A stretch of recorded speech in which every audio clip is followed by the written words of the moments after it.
Hola, sean todos bienvenidos a este tercer estudio de El impacto de la resurrección, en donde estamos analizando de manera general y concisa cuál ha sido el impacto de este hecho en todo el mundo. Estamos muy contentos de que puedan estar junto a nosotros, junto a sus familias, compartiendo un momento y un espacio para la palabra de Dios. Queremos que puedan prepararse, que puedan preparar ya sea sus elementos de estudio, que son una Biblia, que es un cuaderno en el cual puedan tomar notas, y por supuesto el infaltable cafecito, con el cual puedan compartir también. Mientras ustedes se preparan, nosotros vamos a colocar una canción que nos va a introducir a este tiempo de estudio.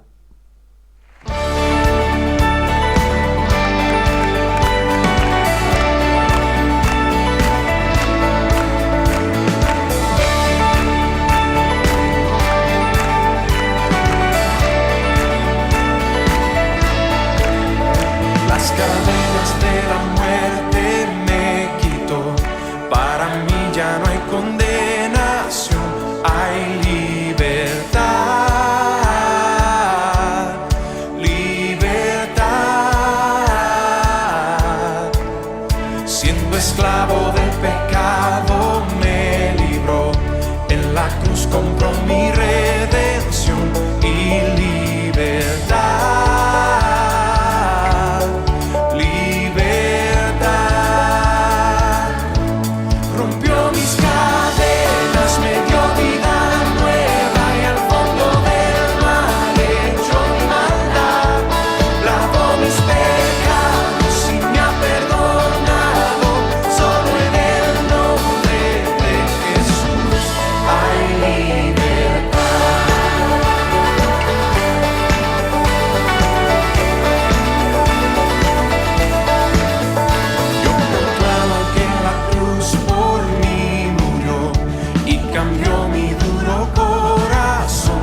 Antes que todo quisiéramos informar y pedirles disculpas porque el estudio que teníamos para este miércoles, que era el impacto de la resurrección en la familia, vamos a tener que aplazarlo, ¿ya? Y postergarlo para la última fecha, ¿ya? Esto producto de algunos temas logísticos y muy bien sabemos que en función de la contingencia que estamos viviendo, hemos tenido que improvisar y trabajar sobre la marcha.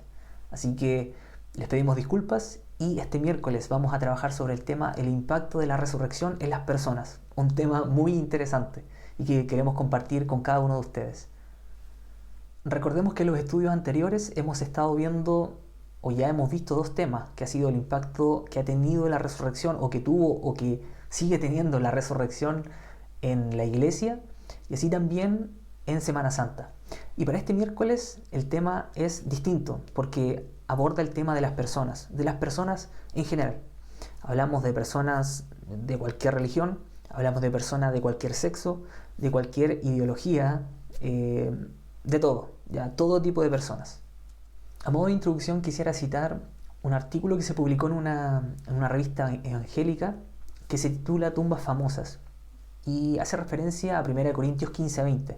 Y el artículo dice lo siguiente: son famosas las pirámides egipcias porque contienen los cuerpos momificados de los antiguos potentados egipcios.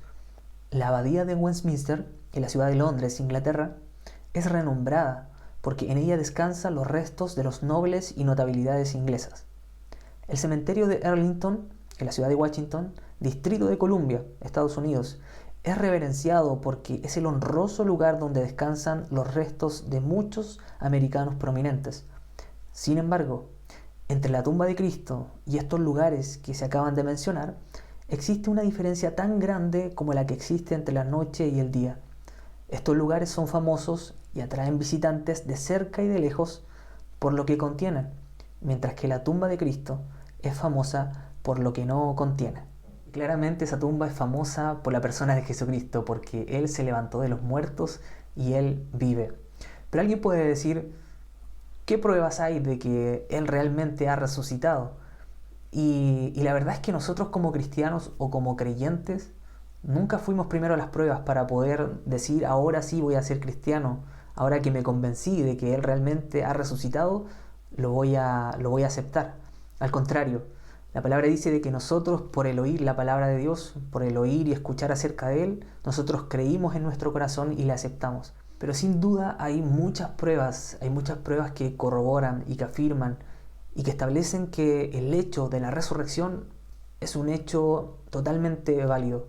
En el libro En defensa de Jesús, de Lee Strobel, se presenta una entrevista en donde el autor, junto a un apologista, un historiador y un gran erudito del Nuevo Testamento llamado Mike Licona, le pregunta acerca de cuáles son las principales y más fuertes fundamentos acerca del hecho de la resurrección o que prueban la resurrección de Jesús. En el libro, el Dr. Mike le plantea que dentro de este tema de investigación, el historiador Gary Habermas hizo una recopilación de más de 2.200 artículos relacionados con el hecho de la resurrección, tanto en inglés, en francés como en alemán, y donde Gary Habermas ha identificado ciertos hechos mínimos que son pruebas muy sólidas que testiguan acerca del hecho de la resurrección, en el cual la mayoría de los eruditos concuerdan de que son ciertos, incluso los más escépticos.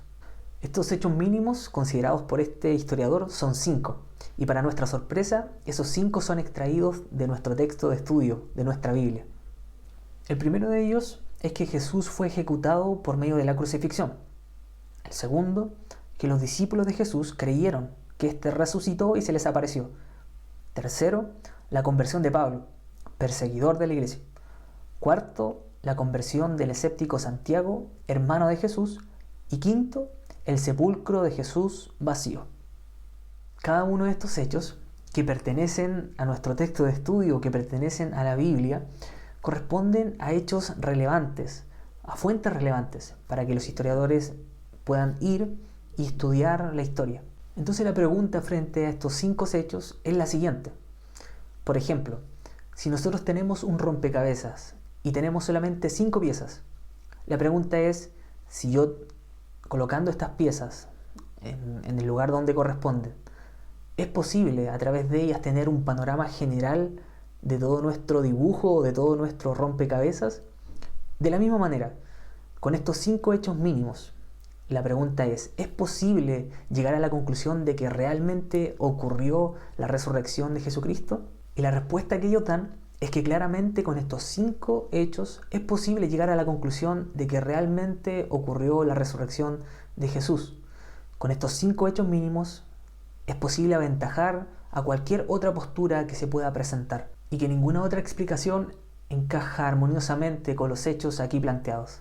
Pero no queremos con estos datos tratar de convencer a los escépticos o a los que tienen dudas, sino queremos citar solamente las palabras de Jesús proferidas a Tomás cuando le dijo: bienaventurados los que no vieron y creyeron. Y nosotros somos bienaventurados porque creemos en un Cristo que ha resucitado, aunque no hemos visto quizás las pruebas concretas, pero sí creemos que Él existe y que Él está vivo en nosotros. Porque como dice en Hebreos 11:6, que todo el que se acerca a Él debe creer que Él existe, porque Él es galardonador de aquellos que le buscan de corazón. Muy bien, vamos a nuestro estudio. Al igual que los miércoles anteriores, hemos subdividido nuestro estudio en 3 apartados, y este miércoles no va a ser la excepción. Igual vamos a dividirlo y en los apartados siguientes. El impacto de la resurrección de las personas activa el emocionalismo, activa el escepticismo y activa la credulidad. Y son los puntos que vamos a ver a continuación. Vamos con el primer apartado. Activa el emocionalismo. Y produce un fuerte impacto emocional en nosotros el hecho de recordar, el hecho de estar invadidos, y sobre todo con lo que acaba de pasar el domingo y el fin de semana, en donde fuimos invadidos por videos, por mensajes, por películas, en donde se nos recordó todo lo que padeció Jesucristo, y nos sentimos también muy emocionados porque Él resucitó de los muertos, y lo vemos en película, lo vemos graficado en esos videos. Somos motivados a publicar en nuestras redes sociales, ya sea Facebook, Instagram, enviar quizás mensajes masivos por WhatsApp acerca de este evento, deseando bendiciones, deseando un buen fin de semana, y sentimos mucha emoción y se despierta algo en nosotros que es muy natural. Somos personas creadas para sentir alegría, para sentir tristeza frente a lo que nosotros vemos, frente al entorno o frente a lo que se está celebrando, como es la Semana Santa o como es el recordar el hecho de la resurrección. Recuerdo que en uno de mis tiempos libres tuve la oportunidad de ver un reportaje en donde se mostraba el entrenamiento y la preparación para aquellos que querían postular al grupo de la Navy SEAL de los Estados Unidos. Este grupo corresponde a la principal fuerza de operaciones especiales de la Armada de los Estados Unidos, donde la sigla SEAL hace referencia a el trabajo que ellos realizan tanto en el mar, en el aire y así también en la tierra.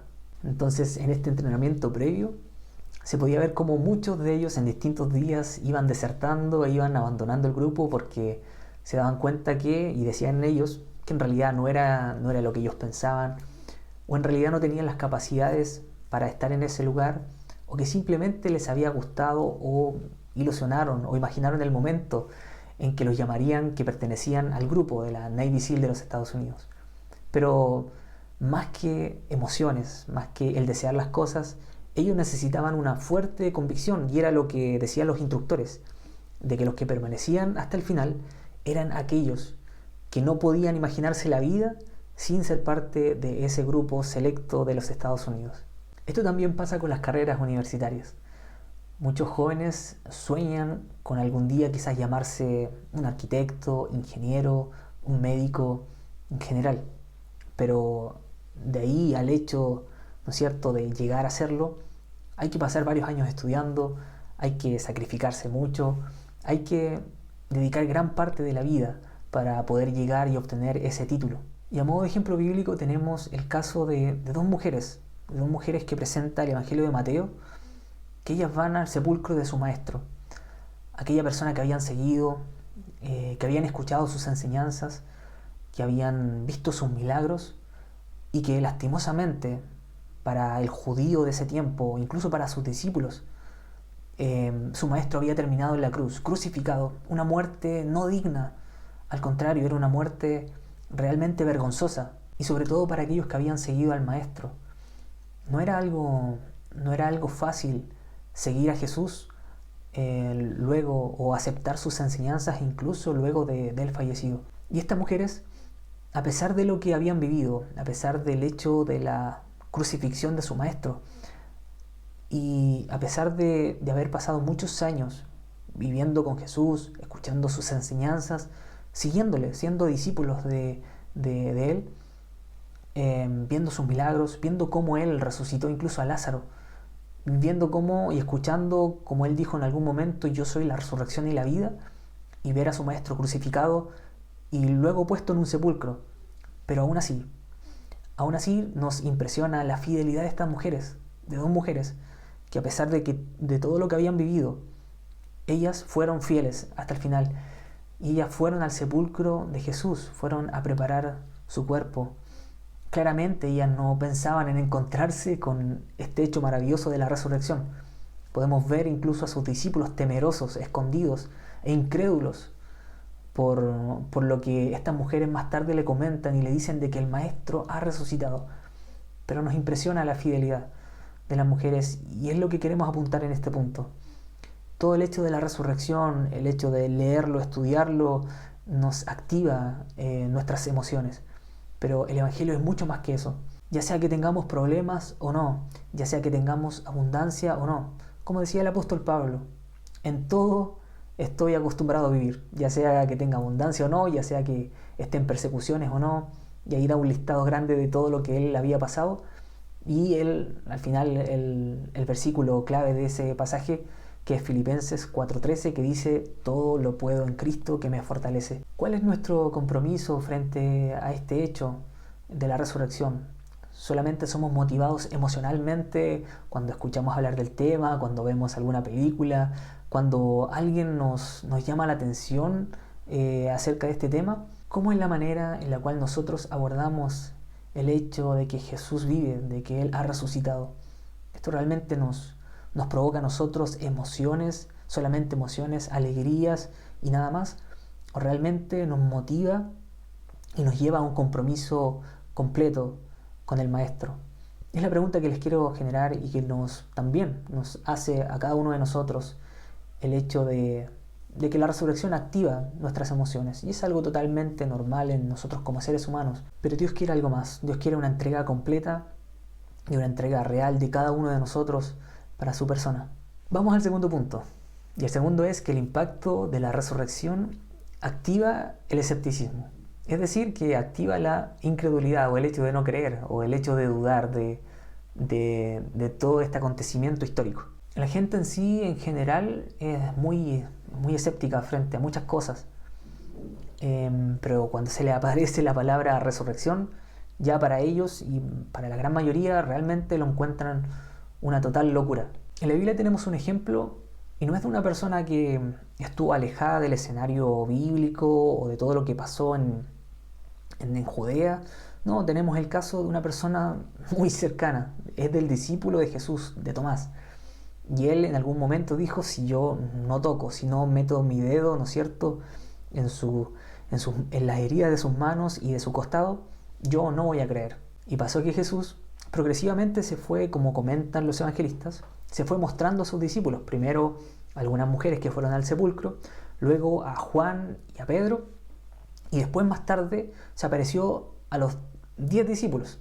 Recordemos que ya no eran 12, porque uno, que era Judas, dice que se quitó la vida. Entonces ya tenemos 11 discípulos, pero Jesús, dice en los evangelios, de que Él se presenta a los 10. Y en ese momento, cuando se presenta a los 10, no estaba este personaje del cual estamos hablando, que es Tomás. Tomás no estaba por alguna razón en ese lugar, y es así como los discípulos más tarde le dicen, hemos visto a Jesús, hemos visto al Maestro, Él ha resucitado. Y aún así, a pesar de tener el testimonio de las personas más cercanas hasta ese entonces, que eran sus amigos, eran los discípulos junto con el Maestro, Él no quiso creer. Y Él dijo las palabras que ya les acabo de citar, de que si yo no toco, si yo no veo, si yo no realmente no compruebo esas heridas que Él tuvo en su cuerpo, yo realmente no voy a creer. Existen varias razones que motivan el escepticismo en las personas frente a algún acontecimiento, algún hecho, alguna creencia, y una de ellas es el tema de la ignorancia. No tienen el conocimiento suficiente o simplemente no se puede adquirir el conocimiento que ellos necesitan para llegar a concluir que realmente es algo verdadero o es algo falso o es algo que aconteció realmente o no lo es. No se han sumergido en comprobarlo teóricamente. Esa es una de las razones. Otra razón puede ser el tema del escepticismo sistemático, es decir, que basan todo lo que son sus decisiones y su forma de vida en filosofías y en pensamientos morales. También una tercera opción es que las personas se pueden ver envueltas en decisiones morales o realmente el hecho de asimilar una situación u otra les perjudica a su persona, perjudica lo que ellos están viviendo. Por ejemplo, no sé, el mismo hecho de la muerte o el dolor. Muchos le atribuyen a Dios y dicen, si Dios realmente existiera, no estaría ocurriendo esto, o mi familiar no hubiese fallecido de esa manera. Son cuestiones o son posturas que tiene la gente para decir realmente que son escépticas frente a dichas religiones y sobre todo el tema del cristianismo y del tema que estamos viendo ahora, que es la resurrección de Jesucristo. Pero vamos al pasaje que estamos estudiando, a este hecho que está viviendo Tomás, que respondamos a la pregunta: ¿cuál es el tipo de duda que realmente tiene Tomás? Y si nosotros vamos a los hechos concretos, vemos a sus discípulos que están viendo a su maestro y lo ven crucificado. En más de alguna oportunidad Jesús les comentó de que él iba a ir a la cruz, se iba a entregar y que al tercer día iba a resucitar. No era algo desconocido para ellos, pero ellos realmente no lo comprendían, no entendían cómo el Mesías podía ir y entregar su vida. Nunca ellos habían vivido el hecho de la resurrección ni tampoco lo pensaron de esa manera. Para ellos el Mesías era un libertador, una persona que los iba a libertar de la esclavitud de Roma. Era un ganador, era un triunfador. En ningún momento se podía ver a su Mesías entregándose frente a los romanos, siendo castigado, siendo golpeado, escupido, insultado e incluso ir a morir de una muerte tan trágica como en la cruz. Eso realmente era una sorpresa para todos ellos y de ninguna manera lo esperaban. Y la evidencia más poderosa de cómo ellos se sentían es, y lo vemos una vez que Jesús está en la tumba, ellos están escondidos. Todos los discípulos, los que estaban con su maestro, ahora se encuentran escondidos, apenados y también con mucho susto por el hecho de que si su maestro fue y padeció y fue llevado a una cruz, entonces ¿qué les esperaba a sus discípulos? Después de todo, Tomás era un judío devoto del primer siglo. Él sabía quién era Dios, él había escuchado acerca de los profetas, conocía acerca de lo que en ese momento se llamaba como los escritos.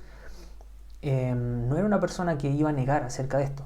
No, al contrario, él lo asimilaba como parte de su cultura. Pero ¿cuál es el tipo de duda que tiene Tomás?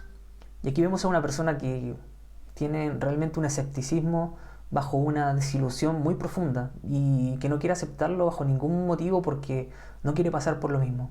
No quiere volver a ser engañado como él se encontraba en ese momento, porque él sí había depositado toda su confianza en su maestro, pero su maestro estaba en la tumba. Y eso no quería él volver a pasar. Esta incredulidad o esta duda que presentaba Tomás es algo muy común dentro de la iglesia. Y sobre todo en personas que se ven desilusionadas, ya sea de la religión, ya sea de los mismos cristianos. Esas personas se alejan de la iglesia o no quieren saber nunca nada más de los cristianos y aprovechan también de renegar de la fe y de decir de que Dios realmente no existe, pero es porque se han visto engañadas, se han visto vulnerables frente a cada uno de estos temas. Para Tomás todo lo que estaba aconteciendo realmente era una broma de muy mal gusto. O sea, haber estado 3 años con su maestro y ver cómo él fue llevado a una muerte tan horrenda y vergonzosa, esto realmente dañaba la reputación de un judío devoto. Entonces él realmente no quería volver a pasar por esto. Realmente estaba devastado con esta noticia y todo lo que había acontecido era una broma de muy mal gusto. Estar 3 años con su maestro, compartir con él y verlo después crucificado y muerto en esa de esa manera era algo totalmente vergonzoso y humillante para él. Entonces él por ningún motivo iba a permitir de que le vuelva a pasar por segunda vez, así como a muchos de nosotros nos pasa y ponemos enfrente la incredulidad y por ningún motivo aceptamos el hecho que nos vuelva a colocar en la misma condición en la que estábamos antes. Tomás no quería volver a ese estado, no quería volver a ser discípulo de nadie, y a menos que no viera al maestro, que no lo tocara, que no lo palpara, él no lo iba a creer. Pero fue realmente devastador el hecho de que Jesús mismo se presentara frente a él y le mostrara sus manos, y le mostrara su costado, y le mostrara sus heridas. Y recordamos esa palabra de Jesús que nuevamente las pronuncio y dice de que dichosos son aquellos que sin haber visto han creído. Y nosotros somos llamados a eso, somos llamados bienaventurados, porque aun si nosotros tener la oportunidad o no hemos tenido la oportunidad de ver, experimentar la resurrección física de Jesús, aún así podemos creer. Y ese creer, tan solamente tener ese paso de fe, nos lleva a ver realmente a Cristo en nuestra vida.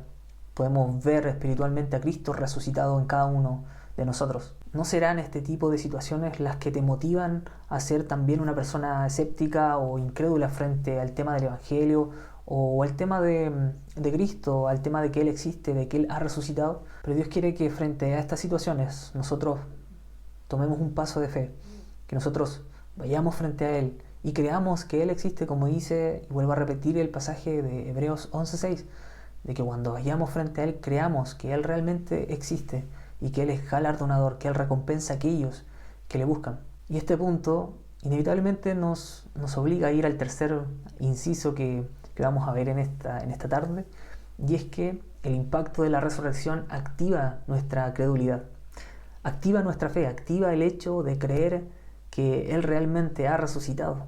Hay un pasaje en Hechos capítulo 2, donde los 120 fieles de Jesucristo, una vez que Él asciende al cielo, ellos quedan esperando la promesa de la llegada del poder del Espíritu Santo sobre sus vidas, y es ahí donde ocurre algo totalmente milagroso. Ellos comienzan a hablar en otros idiomas en el día de Pentecostés, en la fiesta de Pentecostés. Justo en esta fiesta es donde miles de personas iban a Jerusalén para poder celebrarlo, y es donde se encuentran ellos con este gran milagro y ven cómo estos 120 fieles están hablando otras lenguas, pero no son lenguas extrañas, sino que son sus propias lenguas. Y es muy curioso cuando uno está en otra nación con una lengua muy distinta a la nuestra, y cuando escuchamos hablar a alguien nuestro idioma, nos llama la atención instantáneamente. Y así también le ocurrió a esta gente que iba a celebrar la fiesta. Escucharon cómo estos 120 seguidores de Jesús hablaban en su idioma, pero no hablaban cualquier cosa. Ellos, dice la Biblia, que ellos alababan a Dios en su idioma. Y eso llamó la atención y captó la atención de todo este grupo de personas y de multitudes que se acercaron a ese lugar llamado el aposento alto y comenzaron ellos a ver lo que estas personas comunicaban. En ese momento, una vez reunida esta multitud, Pedro, el apóstol Pedro, toma la palabra y comienza a dar un discurso de los versículos 14 al 42, en donde expone todo el mensaje del Evangelio. Y resalta el hecho de que Pedro cita en 3 oportunidades, de los versículos 22 al 24, en el versículo 32 y en el versículo 36, resalta el hecho de que Jesús no se quedó en la tumba, sino que Dios lo levantó de la muerte. Y en reiteradas oportunidades Él lo repite y lo repite frente a esta multitud. Y la multitud, en respuesta de este mensaje, dice lo siguiente: cuando oyeron esto, todos se sintieron profundamente conmovidos y les dijeron a Pedro y a los otros apóstoles: hermanos, ¿qué debemos hacer? Arrepiéntanse y bautícese cada uno de ustedes en el nombre de Jesucristo para perdón de sus pecados, le contestó Pedro, y recibirán el don del Espíritu Santo. Y al igual que en el día de Pentecostés, ese mensaje, el mensaje del Evangelio, aún sigue vigente. Y es que a pesar de nuestra condición caída y de que todos estamos destituidos de su gloria, como dice Romanos 3:23, aún así la resurrección nos vuelve a impactar y nos vuelve a comunicar de que hay esperanza en Cristo Jesús para poder acercarnos a Dios. El único camino, como lo dijo también Jesús, es Él. Yo soy el camino, yo soy la verdad y yo soy la vida, y nadie va al Padre, nadie va a Dios, si no es a través de Él. La única manera y la única forma en la cual nosotros podemos alcanzar salvación, en la cual podemos llegar a una paz para con Dios, es solamente y es a través de la persona de Jesucristo. Porque como dice Hebreos 11:6, acerquémonos pues confiadamente al trono de la gracia de Dios para alcanzar misericordia y hallar gracia para el oportuno socorro. Porque la cruz y el impacto de la resurrección es una nueva invitación para acercarnos a Dios y comenzar a creer en Él. Ahora debemos convenir que el hecho de la resurrección y el impacto de la resurrección no solamente nos lleva a creer en este hecho como un evento histórico, como algo que pasó en el futuro y ya está. Dice la Biblia de que aún los demonios creen y tiemblan acerca de este hecho, y no solamente del hecho en sí, sino de la persona de Jesucristo. Pero el hecho de creer es algo mucho más profundo, es una confianza plena en Él. Y eso significa el creer. Y el creer siempre nos va a llevar y nos va a motivar a la acción. Nunca el hecho de un creer verdadero nos va a dejar sentados sin hacer nada. Y eso es lo que presenta también la carta de Santiago, donde dice de que la fe sin obras es muerta.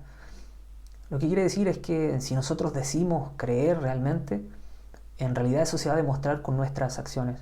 Muy bien, hemos visto cómo la resurrección impacta en activar tres cosas en las personas: el emocionalismo, el escepticismo y la credulidad. Ahora pasaremos a la parte práctica. Pasaremos a repasar un poco las palabras más importantes de este estudio a través de un entretenido juego de sopa de letras. Y la siguiente etapa será meditar en algunos pasajes bíblicos. Así que vamos a la primera. La siguiente sopa de letras consiste en 10 palabras que ustedes deben ubicar. 7 de ellas son totalmente visibles y las pueden ver en la pantalla, y las otras 3 son incógnitas, pero tienen relación con las temáticas que hemos desarrollado desde la primera clase hasta ahora. Daremos un espacio de 7 minutos para luego pasar a nuestra segunda y última actividad.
Excelente.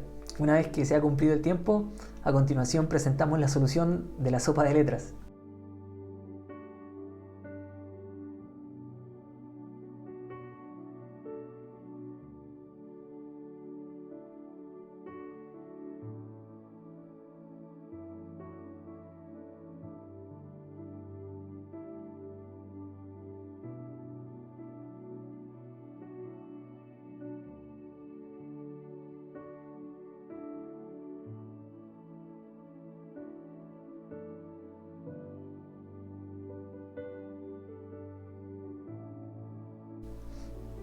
La segunda actividad consiste en poder meditar en 3 pasajes bíblicos que les dejaremos en pantalla para que ustedes junto a su familia le puedan dar lectura y puedan meditar en ellos. Son versículos y pasajes que tienen mucha relación con lo que también nosotros estamos viviendo como iglesia, como país y también a nivel mundial. Es por eso que dejamos estos versículos para que ustedes los puedan meditar y después vamos a estar reflexionando para finalizar acerca de ellos.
Cada uno de ustedes pudo, junto a sus familias, analizar cada una de las citas que les entregamos y si se dieron cuenta, cada una de ellas tiene relación con el hecho de no estar en las circunstancias que todos nosotros deseamos. Por ejemplo, tenemos el caso o el pasaje de Jeremías, que él escribe Lamentaciones y él narra acerca de la situación tanto personal como externa que él estaba viviendo en su país. Él ve su pueblo destruido, ve cómo lo estaban invadiendo pueblos extraños, cómo estaban, ¿no es cierto?, matando a su pueblo. Pero con el pasaje que yo me quiero quedar es con el pasaje de Habacuc. Y me quiero quedar con él porque nos va a ayudar a poder resumir todo lo que hemos visto en esta lección. Y hemos visto que el hecho de la resurrección activa muchas cosas en las personas. Activa emociones, activa el escepticismo, el hecho de no creer en absolutamente nada de Dios o simplemente el hecho de no creer por ignorancia o como lo vimos en el caso de Tomás, por no querer ser defraudado. Pero también activa el hecho del creer. Y para salir de esas dos primeras situaciones, vemos el caso de Habacuc, cómo él no veía todo lo que él quería ver. O sea, vemos el contexto de esta persona que vivía, ¿no es cierto?, en un mundo de violencia, en un mundo de injusticias, y él le reclamaba a Dios y le decía: Señor, ¿por qué pasa esta situación? ¿Por qué no haces algo? Pero Dios le responde, Dios le habla a su vida y dice el versículo anterior a la cita que le habíamos puesto en pantalla, es el versículo 16, dice que oí, o sea, Habacuc dice que oyó la voz de Dios y se conmovieron mis entrañas. A la voz temblaron mis labios, pudrición dice que entró a mis huesos y dentro de mí me estremecí. Si bien estaré quieto en el día de la angustia, cuando suba el pueblo, el que lo invadirá con sus tropas. Y el versículo 17 es la lectura que ustedes hicieron en familia. Dice que aunque la higuera no florezca, ni en las vides haya frutos, aunque falte el producto del olivo y los labrados no den mantenimiento, ¿no es cierto?, etcétera, etcétera. Y el versículo 18 resume y dice lo siguiente: con todo, yo me alegraré en Jehová y me gozaré en el Dios de mi salvación. Y me gozaré y me alegraré, dice Habacuc, porque Jehová el Señor es mi fortaleza, el cual hace mis pies como de ciervas y en mis alturas me hace andar.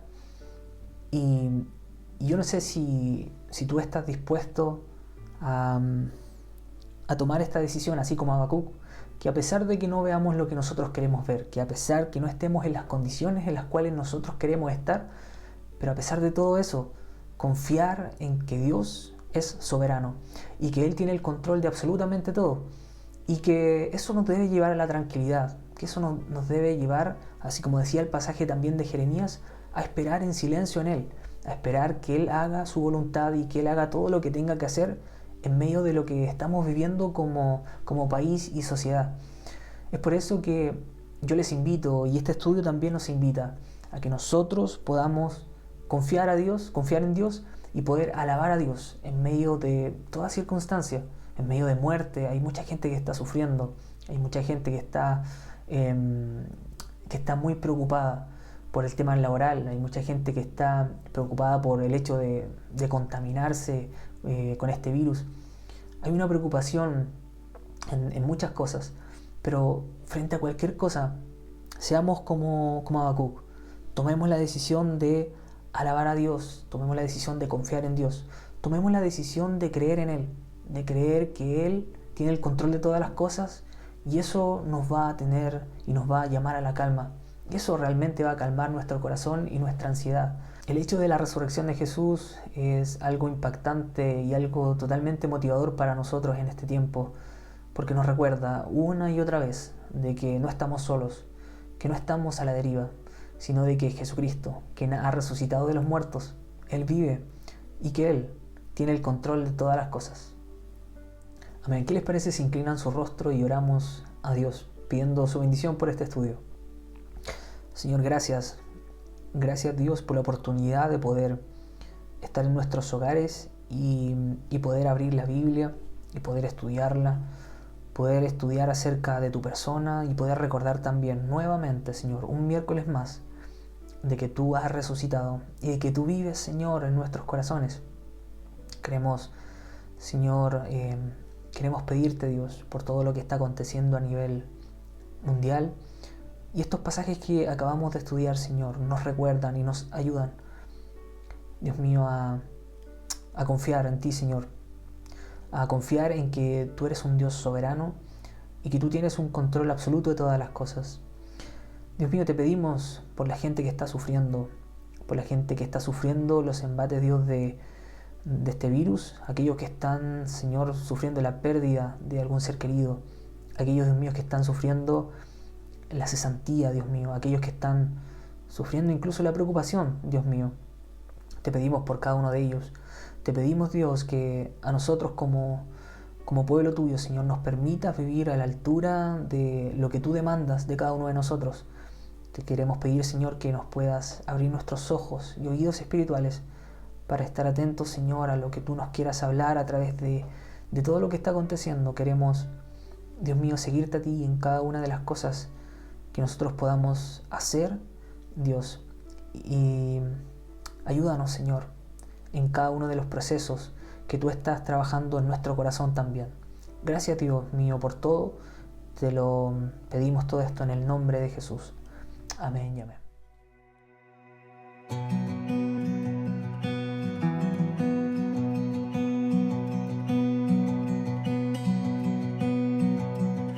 Muerto en pecado y en soledad, sin esperanza, sin identidad. Tu misericordia el camino abrió, la muerte venciste y por ti vivo estoy.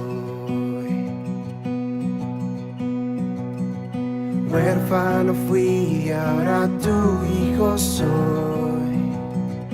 Me redimiste, me diste perdón, quitaste el lamento de mi corazón. La muerte venciste y por ti vivo estoy. Con tu gracia, Dios, lavas mi interior.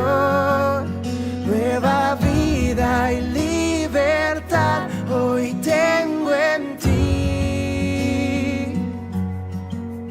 Por tu eterno amor derramado en mí.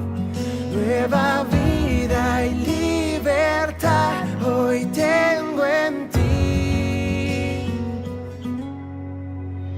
Me dio libertad, mis cadenas rompió. Su fidelidad mi vergüenza quitó. Su sacrificio mi deuda borró. La muerte venciste y por ti vivo estoy. Con tu gracia, Dios, lavas mi interior. Nueva vida y libertad hoy tengo en ti. Por tu eterno amor derramado en mí. Nueva vida y libertad hoy tengo en ti.